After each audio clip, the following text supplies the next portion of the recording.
గతేడాది ఏప్రిల్లో జరిగిన పహల్గాం ఘటన నేపథ్యంలో సరిహద్దుల రక్షణ విషయంలో భారత్ మరింత అప్రమత్తంగా వ్యవహరిస్తోంది. సాంకేతికతను అందిపుచ్చుకుంటూనే ప్రాణనష్టం జరగకుండా శత్రుమోకల్ని అంతం చేసేందుకు వీలుగా అత్యాధునిక ఆయుధాలను సమకూర్చుకుంటోంది.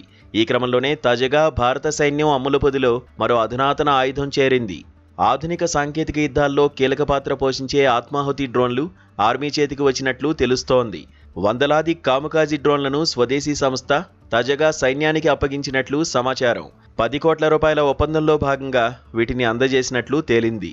అయితే పహల్గాం ఉగ్రదాడి నేపథ్యంలో గతేడాది డిసెంబర్లో కేంద్ర రక్షణ శాఖ పలు సంస్థలతో ఒప్పందాలు కుదుర్చుకుంది. ఇందులో భాగంగానే తాజాగా గుజరాత్లోని సూరత్కు చెందిన ఇన్సైడ్ ఎఫ్పివి అనే సంస్థ వందలాది ఆత్మాహుతి డ్రోన్లను ఆర్మీ నార్థర్న్ కమాండ్కు డెలివరీ చేసినట్లు జాతీయ మీడియా కథనాలు వెల్లడించాయి. అయితే భద్రతా కారణాల రీత్యా ఎన్ని డ్రోన్లను అప్పగించారన్న దానిపై ఖచ్చితమైన సమాచారం బయటకు రాలేదు.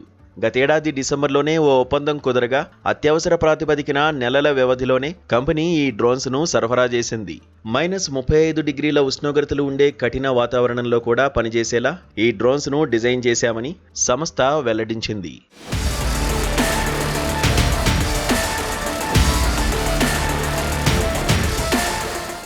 అత్యవసర కొనుగోలు కింద సైన్యం వీటిని తీసుకున్నట్లు తెలుస్తోంది. కాగా ఈ ఆత్మాహుతి డ్రోన్లు గంటకు 120 కిలోమీటర్ల వేగంతో ప్రయాణిస్తాయి. ఏఐ ఆధారిత గైడెన్స్తో ఖచ్చితమైన దాడులతో లక్ష్యాలను ఛేదిస్తాయి. గరిష్టంగా 2.5 కిలోమీటర్ల ఎత్తు వరకు ఎగరగలవు. 10 కిలోమీటర్ల పరిధిలోని లక్ష్యాలపై దాడులు చేస్తాయి. 2.5 కిలోల వరకు పేలుడు పదార్థాలను ఈ డ్రోన్లు మోసుకెళ్లగలవు. అత్యవసర ముప్పులను వేగంగా ఎదుర్కొనే సామర్థ్యం వీటి సొంతం. శత్రు భూభాగాల్లోకి చొచ్చుకెళ్లి లక్ష్యాలను ఛేదిస్తాయి. సాధారణ దళాలు వెళ్లలేని ప్రాంతాల్లోకి వెళ్లి కూడా ఈ డ్రోన్లు దాడులు చేయగలవు. జీపీఎస్ అందుబాటులో లేని ప్రాంతాల్లోనూ ఉపయోగించేలా వీటిని రూపొందించారు. కఠినమైన వాతావరణ పరిస్థితులను తట్టుకోగలవు. -35 డిగ్రీల ఉష్ణోగ్రతలోనూ ఈ డ్రోన్లు పనిచేయగలవని రక్షణ రంగ నిపుణులు చెబుతున్నారు.